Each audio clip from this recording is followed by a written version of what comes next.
Nah, makanya Bapak Ibu ketika awak yang mulai awak tagak betul-betul niat itu awak pasang, nah awak tak boleh lupakan masalah dunia. Fokus luruskan niat kita. Nah, kalau tekanan seketek itu biasa, tapi capek balik. Nah, itu minimal sudah khusyuk kata Imam Ali.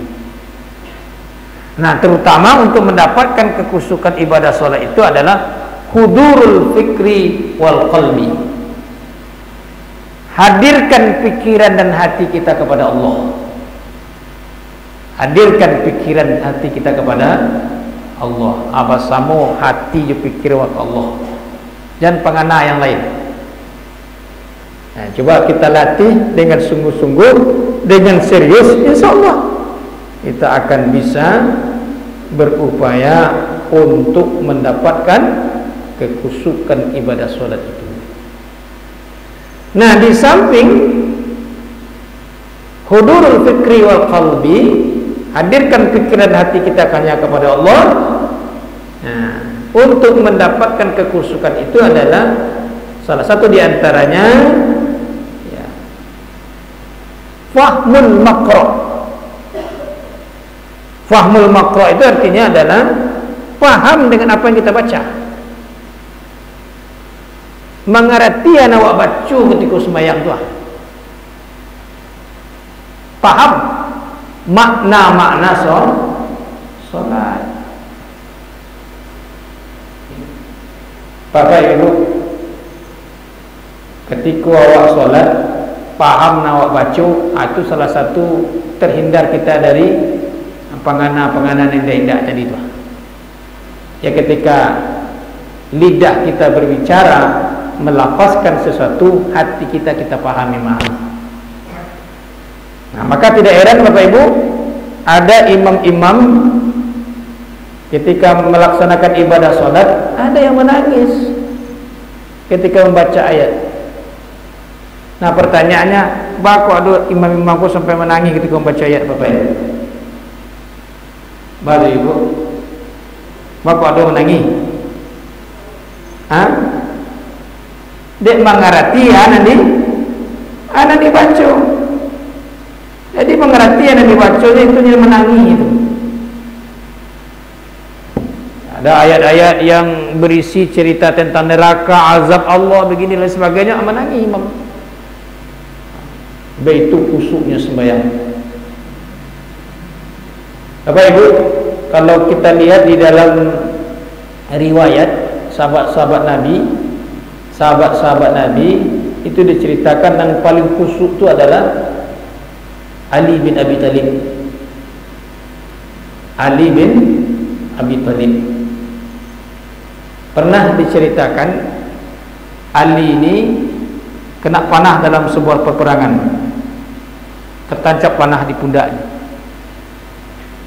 Kemudian ketika dicabut panah di atas pundak tersebut, tak tanggung sakit itu. Sehingga Ali berkata kepada sahabatnya, jangan cabut panah di pundakku, tak tanggung sakit begitu. Lalu bagaimana? Wahai Ali, tolong cabut nanti panah itu ketika saya sedang sholat. Tolong cabut panah itu ketika saya sedang sholat.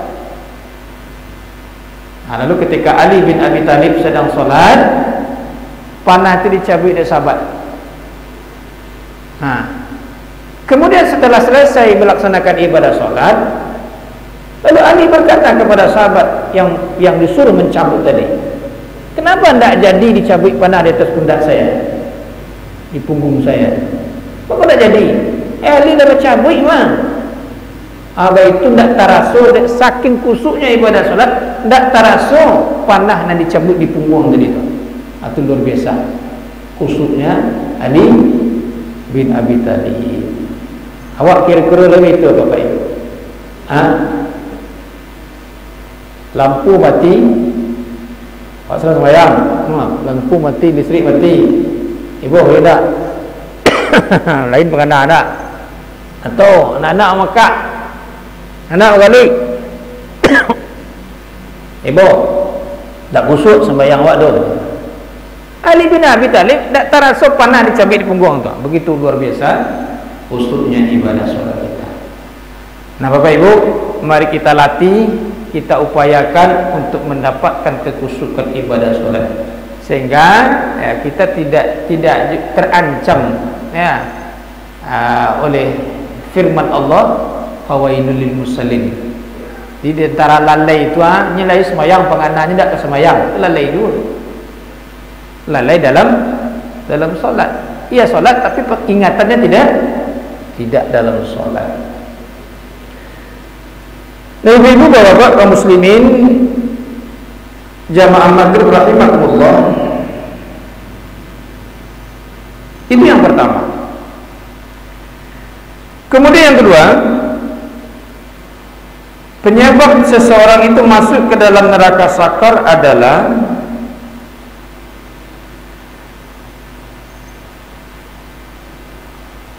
walam nakunu ta'imul miskin. Tidak mau mengajak memberi makan orang-orang miskin. Artinya tidak peduli terhadap orang-orang miskin, tidak punya rasa empati terhadap orang-orang miskin. Padahal orang miskin itu ada di sebelah rumah awak, di muka rumah awak, di belakang rumah awak ada orang miskin, tapi tidak peduli. Kalau ada seorang mukmin di sebelahnya ada orang yang kelaparan, ia tidak peduli, ini rajin sembahyang wah, karena yang ancaman Allah ayat walam nakunu ta'imul miskin. Dalam surah Al-Maun juga dijelaskan oleh Allah, ara'aital ladzi yukadzibu biddin fadzalikal ladzi yad'ul yatim wa la yahuddu 'ala ta'amil miskin. Tahukah engkau orang-orang yang mendustakan agama, pembohong, pendusta dalam beragama? Siapa mereka itu? Fadzalikal ladzi yad'ul yatim, orang yang menyia-nyiakan anak yatim. Wala yahuddu, tidak mau mengajak saja dia tak mau tu. Apa yang lagi? Mengajak memberi makan orang miskin. Jangankan memberi, mengajak dia tidak mau. Nah, itu dikatakan adalah pendusta atau pembohong dalam beragama. Bahkan ada dalam sebuah hadis Bapak Ibu itu dijelaskan, laisa bimumin, tidak beriman salah seorang di antara kamu apabila engkau tidur dalam keadaan kenyang sementara di sebelah rumahmu tidur dalam keadaan kelaparan. Jadi tidak beriman salah seorang di antara kamu apabila kamu tidur dalam keadaan kenyang sementara di sebelah rumahmu dalam keadaan kelaparan. Nah, jadi apa-apa Ibu, betapapun hebat luar biasa ibadah kita, ibadah sholat awak, membaca Al-Quran awak, puasa Senin Kamis, tapi di sebelah rumah awak ada orang tak makan, kita biarkan, laisa bimumin, tidak beriman kata Rasulullah sallallahu alaihi wasallam. Nah, oleh karena itu Bapak Ibu, mari kita saling berbagi, saling membantu, saling menolong. Kata Rasulullah sallallahu alaihi wasallam dalam hadisnya, man naffasa an mu'minin kurbatan naffasallahu anhu kurbatan min kurabi ya fid dunya wal akhirah. Siapa yang melapangkan ya, seorang mukmin dari kesusahan hidup di dunia, dua balasannya, maka Allah juga akan melapangkan dia dari kesusahan hidup dunia dan akhirat. Nah, itu balasannya. Jadi siapa yang melapangkan urusan seorang mukmin, Allah akan lapangkan urusannya juga di dunia dan di akhirat, dua balasannya. Makanya apa Pak Ibu? Orang yang sering membantu, orang yang sering memberi itu tidak habis pitihnya, maka ditambah di Allah. Itu janji Tuhan tu. Cie nawagia sebenarnya 10 anak ketibu kawak. Wala najziyannal ladzi ajrahum bi ahsani ma kanu ya'malun. Kami akan beri balasan yang baik kepada orang yang berbuat baik, itu kata Allah. Jadi Bapak Ibu, dengan kita memberi, berbagi atau bersedekah kepada orang lain itu sebenarnya itu amalan pembuka rezeki. Jadi supaya rezeki kita itu berkembang, bertambah-tambah, ya jangan pilih awak. Jangan kikir. Makanya Pak Ibu, orang pemurah tu pemurah rezeki dah Pak. Murah tu Bu. Tapi orang yang sempilih karya apa ya lo pitihnya tu saku jahit, itu saku jahit dah mau keluar saku jahit. As-sakhiyu qaribun minallah. Pemurah itu dekat dengan Allah, qaribun minan nas, dekat dengan manusia. Dekat dengan manusia. Orang senang berkawan dengan pemurah. Jangan kita bakhil. Nah, karena itu berbagilah kita.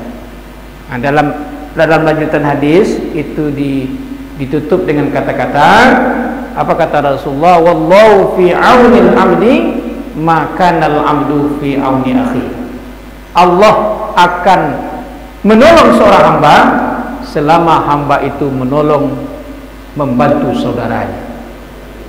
Jadi mau tahu kita rahasia pertolongan Allah itu datang kepada kita Bapak Ibu, sejauh mana kita membantu dan menolong orang lain. Semakin banyak kita memberikan bantuan dan pertolongan kepada orang lain, maka semakin banyak pula pertolongan dan bantuan Allah itu datang kawat.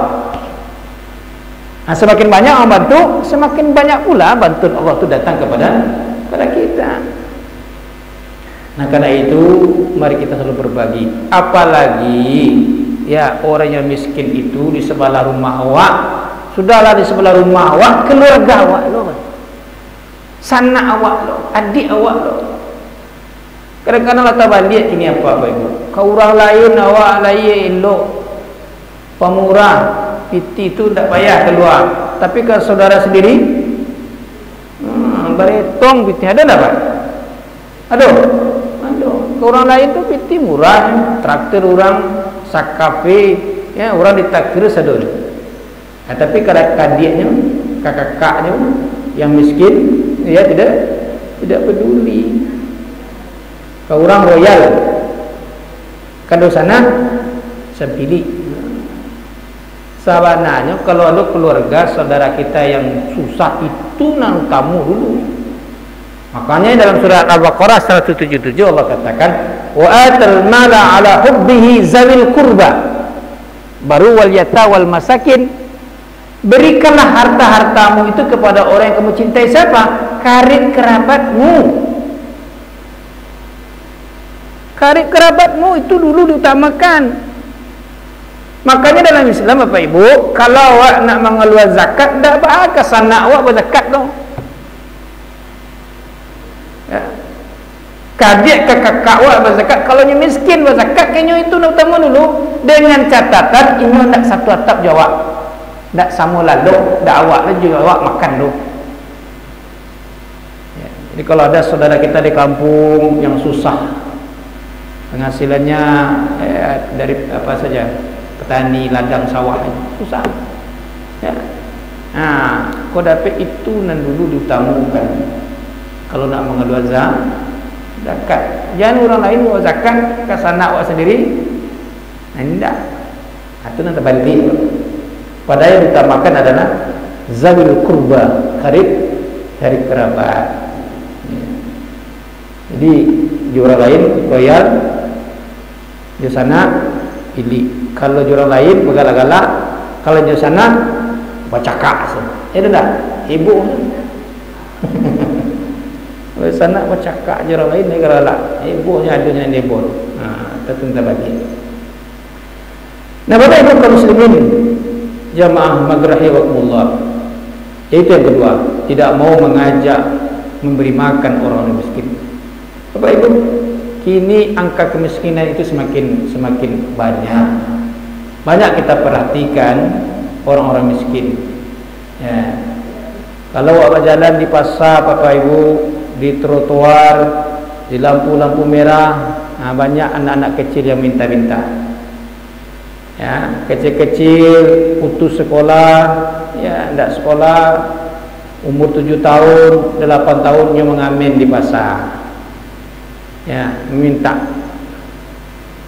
Nah, satu pertanyaan Bapak Ibu, satu pertanyaan bagi kita semua, salahkah yang mereka lakukan itu? Salah tidak Bapak Ibu? Nah, jangan kita salahkan mereka terlebih dahulu. Kenapa? Mungkin kita orang Islam yang tidak peduli terhadap mereka. Mungkin kita orang Islam yang tidak peduli terhadap mereka. Kalau semua kita peduli orang Islam mengeluarkan zakat, wah luar biasa Bapak Ibu. Luar biasa. Tidak ada nak putih, tidak ada nak putih sekolah satu. Ini kan jurang antara orang kaya miskin itu semakin nampak. Yang kaya semakin kaya, yang miskin semakin miskin. Jadi ini kedua Bapak Ibu. Jadi betapapun luar biasa ibadah kita, tapi kalau ada di sebelah rumah kita orang miskin, ya tidak makan, kita tidak peduli, maka kita diancam oleh Allah. Allah masukkan kita ke dalam neraka sakar. Itu yang kedua. Kemudian yang ketiga, penyebab manusia itu masuk ke dalam neraka sakar adalah wa kunna nakhudu ma'al khaidin.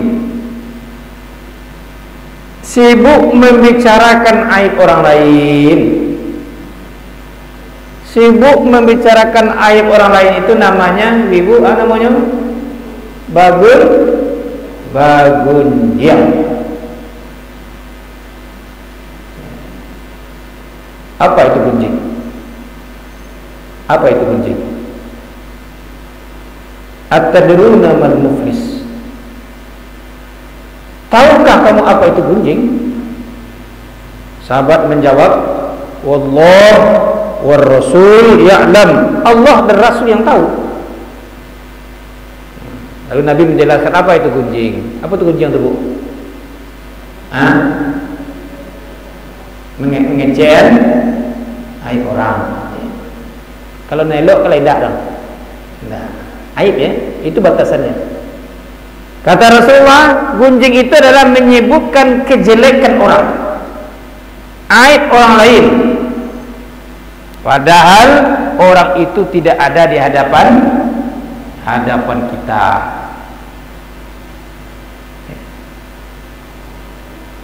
Kalau ada di hadapan kita sebutkan, umpamanya, saya tidak suka sifat kamu seperti itu, tolong diubahlah. Tidak ada pembelajaran untuk dirinya. Kita sebut kejelekan, sifat-sifat yang tidak baik, yang buruk itu kita sebutkan kepada kawan kita, tolonglah diubah, rancak itu kan, rancak. Akan tetapi ketika dia tidak ada, lalu kita sebutkan kepada orang lain, itu gunjing. Lalu sahabat kembali bertanya kepada Rasulullah, ya Rasulullah, bagaimana kalau yang kita sebutkan itu benar ya Rasul? Benar. Itu gunjing Nabi. Kalau tidak benar, itulah jauh lebih berbahaya. Namanya fitnah. Al-fitnatu asaddu minal qatl. Fitnah itu lebih baik lebih kejam dari pembunuhan, lebih berbahaya lagi. Pak Ibu, dari mana datang gunjing? Nah, dari mana datang gunjing itu, Pak? Gunjing itu dari mana datang? Baca surah Al-Hujurat ayat 9 itu apa? Dari mana datang gunjing itu? Ya. Datang gunjing itu adalah prasangka buruk.